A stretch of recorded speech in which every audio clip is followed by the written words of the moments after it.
कधी लक्ष दिलत का?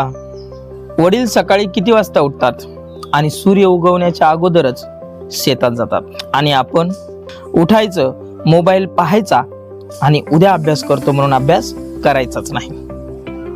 मी गावचा गुरुजी बोलतोय त्या विद्यार्थ्यांसाठी जे मोठं व्हायचं स्वप्न बघतात पण वेळ हातातून निसटते हे विसरतात.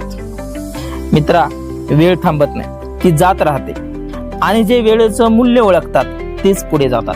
दररोज थोडं शिक, पण मन लावून शिक, कारण एक दिवस तुझी हीच मेहनत तुझ्या आई वडिलांच्या चेहऱ्यावरचं हास्य बनेल.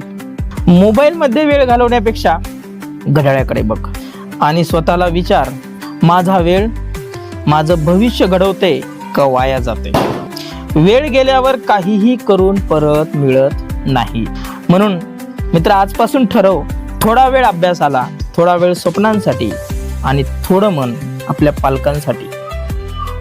चला तर मग शिकत राहू, प्रयत्न करत राहू आणि गावातूनच प्रेरणा देत राहू.